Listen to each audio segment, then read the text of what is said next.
Good morning and welcome to Morning Movie News, where Hollywood right now is abuzz with activity. There's so much excitement going on right now in the genre sphere of Hollywood that I think the excitement is palatable. And we are seeing so much activity because everybody's trying to jump on the coattails of Avengers Age of Ultron, which is coming out overseas this coming week, which is why there's so much activity right now, even though the film doesn't open here stateside until May 1st, although technically April 30th in the evening. So with all this activity, no wonder that certain actors are like, you know what, I should get on board. And maybe, for instance, Joaquin Phoenix is like, damn, I should have signed on to play Doctor Strange. But someone else who seems to be coming over to the dark side, if you take industry insiders' word for it and some members of the media, because as we've been discussing, people are a little upset about all the attention that genre filmmaking is getting these days. But Ryan Gosling, of all people, seems to be being drawn into this as well. Now, we talked about him just recently because word was he was negotiating to sign on for Disney's Haunted Mansion film. They're going to scrap the Eddie Murphy one and try and they feel there's value there, and I think there is. The Haunted Mansion is one of their most popular attractions, and also I think one of their, I guess you could say, trendiest attractions, right? They do a particularly good job in Disneyland of theming it for Christmas, and I think there's a strong fan base there that is a little bit, maybe you could say a little more adult friendly than some of their other properties. I think maybe they always felt this way. It could be a Pirates of the Caribbean type franchise for them, but of course the Eddie Murphy thing just didn't work out. But they're trying to do that with Guillermo del Toro, which I think is great because Crimson Peak looks so good, at least in terms of the way he's bringing a haunted house to life, a haunted mansion. And Ryan Gosling was supposed to be on board. But now it looks like Ryan Gosling is in negotiations for another movie. Maybe he's just planning on being really busy, but this one I think is an even better fit for Gosling, and that is to star in the new Blade Runner. That's genius. I think that he would be a wonderful replacement for Harrison Ford. And I think Harrison Ford was, of course, more of a mainstream star back when he made Blade Runner, and it was a departure for him a little bit. But, of course, for Ryan Gosling, this would be more in his wheelhouse. It would be a mainstream property that was as close to a Ryan Gosling property as you could get. Of course, he's made the films with Nicholas Winding Refn, some works that Drive. Even Drive, I think you could argue, was not entirely successful, but it certainly got everybody's attention. And then Only God Forgives really got no one's attention and just, completely, it wasn't even a flop. It just faded away. And I think there's some argument to be said that Ryan Gosling has sort of faded away. So I'm glad that he's working so hard, it seems, to get his career back on track. He took a detour to direct. No one paid attention to that either. So he's back in the business. And so I'm glad his management team was able to talk him back into getting on the horse. They're like, Ryan Gosling, there's real potential with you. Get back out there. So just imagine this is a property that's shaping up. You've got Denis Villeneuve from Prisoners, the Canadian director, a fantastic job there, directing this new Blade Runner, Harrison Ford in a supporting role, and then Ryan Gosling. That just sounds so good. So what else is on Ryan Gosling's slate? Well, what he's definitely making is he has The Big Short that he's currently in production with, which co-stars Christian Bale, Brad Pitt, and Steve Carell. That sounds like a great movie. He's also going to be in Terrence Malick's Weightless. Although Terrence Malick is like your prestige boot camp. You go in there, you get some good reviews, although it didn't work out so well for Ben Affleck recently. But, you get some attention, you do a great acting job, and then you get out. But the Terrence Malick's films are really, have taken a life of their own. They're totally outside of the Hollywood system in terms of also awards and media coverage. They just totally exist on their own. But then he's also doing a Shane Black movie with Russell Crowe called The Nice Guys. And Shane Black, fantastic filmmaker. Kiss Kiss Bang Bang, if you still haven't seen it, go see it. It's responsible for beginning the turnaround of Robert Downey Jr.'s career. It's a great movie with Robert Downey Jr. and Val Kilmer. So fantastic. And if Shane Black can deliver something like that again with Russell Crowe and Ryan Gosling here for The Nice Guys, we're in for a treat. And then, of course, we've also seen Ryan Gosling's name in the news recently as somebody who's up for the new Damien Chazelle pick, his follow-up to Whiplash.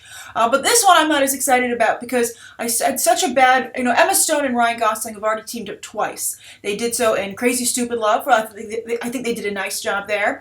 But then also in Gangster Squad, which was not a good movie. And I wouldn't want a redux of that. And I also would, caution them against becoming one of those big screen couples that people become tired of seeing together, right? So I think that Ryan Gosling and Damien Chazelle working together is very exciting, or Emma Stone and Damien Chazelle working together is very exciting, but not the three of them together. But anyway, Ryan Gosling has a number of wonderful projects, and I'm curious which of those are you the most excited for, and if you asked to choose between Haunted Mansion and Blade Runner, which do you think he should go with? I think he should go with Blade Runner. I think he's a perfect fit with the material, and I think they could find somebody else easily to take over that Haunted Mansion spot. So that's the first story of the day. The gravitational pull for genre filmmaking is so great, even Ryan Gosling can't escape it. So the second story of the day, this is another talent that's making big moves in Hollywood, and this is Josh Gad. I'm very impressed with the career that he's been able to build out of Frozen. We're talking about somebody who made his name initially with the Book of Mormon, but then became really a grating persona. I mean, I got to the point where I saw Josh Gad on something and I would go and run in the opposite direction. Remember, he had that short-lived sitcom where he was like, I think he was the first son and his father was in the White House, and he was like crashing White House tours. I saw a trailer for it, or a spot for the TV show, and I was like, this looks so bad. But being Olaf has just been such a career blessing for Josh Gad. It's you have to give him credit, because a lot of other people were involved in Frozen. Jonathan Groff, Idina Menzel, Kristen Bell, and their careers haven't gone nearly as into the stratosphere as Josh Gad's. So a big part of it has to be Josh Gad working the room. And he just made a huge deal for a new musical that he wants to make. And get this, it didn't end up at Disney. And Disney wanted it. They bid for it. So I wonder how that's going to affect his relationship with the studio, considering how much they do for him. Not only is he going to be in Frozen 2, and he shows up their investor announcements for Frozen 2, but he's also, of course, in the upcoming Beauty and the Beast live-action version that they're doing. I mean, they're in the Josh Gad business. But also, he is on FX with The Comedians, which just launched opposite Billy Crystal. So clearly, while they're wanting to make him an in-house property, an in-house brand for them, for Disney, Josh Gad doesn't feel the same way. Josh Gad just wants to work, and I can respect that. But again, I would caution him about biting the hand that has fed him the most, I guess you could say. But apparently Universal gave him a lot of cheddar, as in cold hard cash, because this is said to be the biggest deal of the year so far, and Universal just made a big deal for that Chris Pratt film that we talked about yesterday, The Real McCoy. But they are on a buying spree. I guess Disney isn't the only one with cash to spend, and this is a very good purchase. So it's a musical, it's a modern musical, and again, this is where Josh Gad came from. It's his roots, the Book of Mormon. Basically, it sounds to me like he's doing a Mrs. Doubtfire. So what it is he plays like a domestic, maybe a male nanny, something of that kind, and he gets hired by a family which has a very busy single mother as the head of it. And so he becomes a big part of that family. And so again, that really reminds me of quite a bit of Mrs. Doubtfire, which was such a big hit. And they were going to make Mrs. Doubtfire too, of course, before Robin Williams' very, very tragic suicide.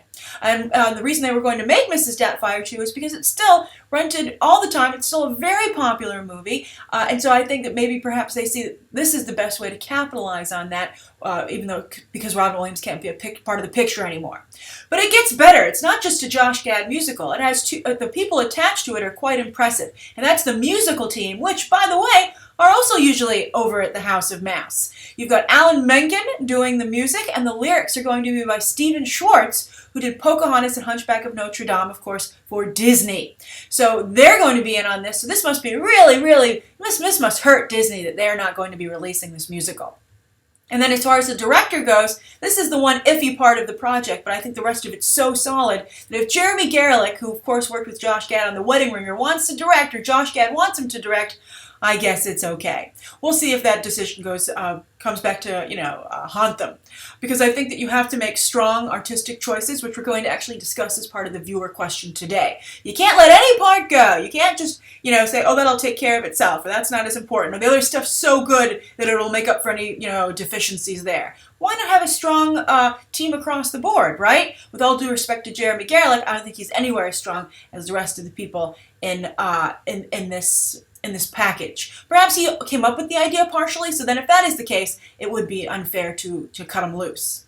They're also very excited about this because Universal, which by the way is behind the Wicked musical, of course, very, very successful musical. There's a possibility to bring this to the stage if it does well as a movie. So this is a great win for Universal and very interesting for Josh Gad. So I'm curious, what do you think of this? What do you think of the rise of Josh Gad? What do you attribute to? Is it all Frozen, or was he just waiting for that spark and he's that wonderful? And also, if you were Disney, would you be upset that this went to Universal? All right, so that's the second story of the day. Now, the third story of the day is about Netflix, because we've been talking about it a lot lately, not only with the movie deals they're doing, but I've been reviewing Daredevil, and another review will go up today. Again, I'm sorry, there's just so much news with Avengers coming out that I'm trying so hard to stay on top of it, and it's so much. So Netflix, though, so we've been wondering, how is Daredevil doing? Is it successful for Netflix? And Netflix, of course, doesn't release viewer numbers. They don't have to, and they don't. And I think not only because, maybe they want to protect some shows that aren't watched as much as maybe they would like, but also I don't think they want their talent to know how many people are watching the show, because then you could somehow try and put a dollar value on it, and I don't think they want that to happen, because as we've discussed, there are no back-end deals with Netflix. You get all your money up front, and then you walk away. And so I think Netflix would like to keep it that way. But it's a very interesting situation. Netflix released a financial report. They are a publicly held company. They're shareholders. And I think much probably to the annoyance of DreamWorks Animation, that even though they didn't meet their projected earnings, their stock still went up because their subscribership surged. So I'm sure DreamWorks was like, darn it, if only we had subscribers. We're dying on the stock market. But Netflix posts a lesser than expected earnings report, and everyone goes crazy for them. But I think this is a very good sign for those of us who are very interested in what Netflix is doing, not just in terms of entertainment, but also how they're changing the industry. And with this kind of success, they're going to keep on going. And I think this is a very scary development for the rest of Hollywood. So what happened? Well, Netflix projected 57 million subscribers, and they ended up with 59.6 million. And they also have over 60 million if you count non-paying subscribers. But how on earth does Netflix have an unpaying subscriber, right? Who is Netflix free for? So I don't really care about or count that number, even though it's out there. So they have 59.6 million paying subscribers. And so the stock went up because of that, and now they have a projected market value almost on par with Lionsgate, and as far as the company's overall value, they are now considered more valuable than CBS. So that is incredible for Netflix, and I'm very curious to see what's going to come next for them, especially when they start streaming these movies. The first up will be Pee-wee's Big Holiday and The Ridiculous Six from Adam Sandler. Both of those movies are in production, and they will be available for you to stream for free, as long as you just pay. Basically this content is available for free because you're paying that monthly subscribership fee no matter what. So it's a very interesting business model. And I'm very curious to see also how HBO Now affects this whole situation. But we're living in interesting times, so I wanted to give you that update. All right, so those are the three stories of the day. Now on to the viewer question, which, as I said, has to do with artistry. And this is from Dancing Dog 60. Dancing Dog 60 says, "Hi, Grace. Dancing Dog here. Great show as always. Thank you, Dancing Dog. Question. Although I love the Marvel films, the one area where I feel they fall short is the scoring department. I think it's an interesting choice that Marvel decided not to go with developing classic iconic themes for its characters. Every hero or series pre-Marvel that I can think of has a theme you can hum, and one that you can identify the character with. John Williams, I'm not so good at character identifications. I know that they have like so-and-so's theme, etc., but I think Dancing Dog is totally correct about like theme songs basically, or the main score. So just listen to his list, and it's basically John Williams' greatest hits. Superman, Star Wars, Jurassic Park, and Harry Potter. True, exactly. You hear a few bars, you're instantly transported to the world of that franchise. So even Hans Zimmer Pirates theme is memorable. I would agree with that. And Warner Brothers DC got it right with Man of Steel, and the theme slowly builds throughout the film. How about Dark Knight, which changed the way movie scores were made for quite some time, and I think we're still affected by that score. So Dancing Dog continues saying, the world music drumming finally gave us the full-blown new Superman theme that I hope is used when Superman Clark is doing something heroic. Although I guess when we've seen the new leaked trailer, there's a debate as to exactly how heroic Superman is, which is awesome. So Dancing Dog says, so why don't the Marvel cinematic characters have powerful, memorable themes? Thanks for reading, smiley face Dancing Dog. Great question. And I think the answer is that Marvel, I think, is focused a little bit more on the fun, quotient than they have on the artistic quotient, which is totally, Die Hard. Nobody remembers really the score from Die Hard that well. There are different routes you can take. And, and I think that the bottom line is, do you have a good product, right? It's kind of like when you watch the first Avengers, and it was pointed out on one of those funny online, I think it was like, something wrong with the event, like CinemaSins or something, and they were like, oh, everybody talks to each other in the Avengers when they're in the battlefield, but nobody has a headpiece and there's no telepath on the team. So how are they all talking to each other? And when you watch the movie, you totally don't realize it. And I think that can be said in terms of the absence of a memorable score. I think that's totally true. And I think there's so many moving parts in a Marvel movie these days, continuity, there's always so many characters, special effects, that I think that it's believable that they missed out on the score, especially because when you watch it, I think as most viewers would say, I'm not missing an amazing score. And I just think that's a creative choice or a lack of creative choice that Marvel has made. And I don't know if they need to go there. But I think that you're seeing it with DC because DC has decided to go the very strong artistic route. That's going, people say our DC's image is dark and gritty, but I would say it's not only dark and gritty, but especially with Ben Affleck added to the mix, it's more artistic. It's trying to be a more serious film, the kind that potentially could be nominated for an Academy Award, as The Dark Knight was in several categories, and people felt it deserves an Oscar nomination for Best Picture. We've discussed that many times and how that led to the 10-picture rule, et cetera, for nominations. And Christopher Nolan really was, I think, one of the first people to introduce that, a seriousness, that you could take this genre as seriously as you did any other subject matter. And it was all about an approach. And so Marvel just has decided not to take that particular approach. They're more mainstream.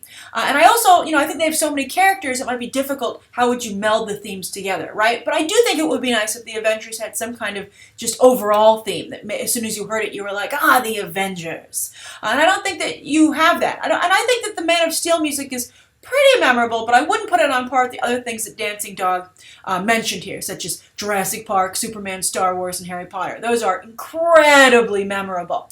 So maybe the real answer here is that someone needs to give John Williams a call, or maybe John Williams needs to take on some proteges so that he can pass on this genius skill to other people. Because I don't think anybody can still, to this day, quite do it like John Williams can. I think Michael Giacomo, every time I do a story on him, I have to look up how to pronounce his name, and I didn't think that I would bring him up, so I apologize. But he, of course, did not only the Incredibles theme, which I also think is pretty memorable, but also recently the Dawn of the Planet of the Apes, or Rise of the Planet of the Apes, the most recent one. I think it was Dawn.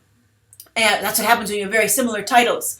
But I really liked how he integrated 1960s music into that score because, of course, that calls back to the origin of the franchise. That's very clever. So it would be nice to bring in, but, think about it. The directors they're using, Joss Whedon, very good story guy, but I don't think he's as visually sophisticated as perhaps some of the other filmmakers who go for a little bit stronger musical component or, soundtrack.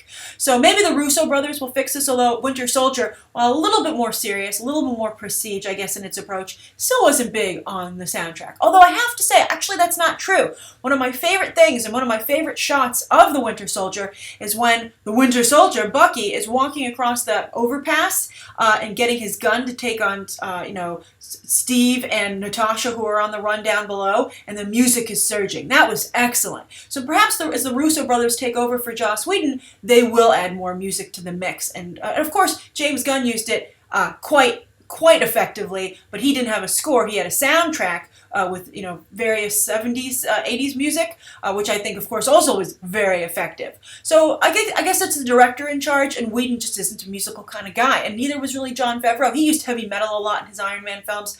Shane Black continued that. So I guess that's the big thing. And I guess Kevin Feige's like, he has so many other things he's trying to balance. Musical scores isn't one of them. But I think it's a great question, and I think it does speak to the degree of artistry that we would like to see in these kind of genre films. So I'm curious how you guys feel about it, and if you'd like to see Marvel maybe become a little more artistic, although I think that will be the case as the Russo brothers take control of the MCU, as they're doing with not just Civil War, but then of course Avengers 3 and 4. So thank you, Dancing Dog, for your question, and thank you everybody for tuning in today. Please write down below what you think of today's top 3 stories, the viewer question, anything you'd like to see covered on Monday, and any questions that you might have. Thanks for watching. Bye.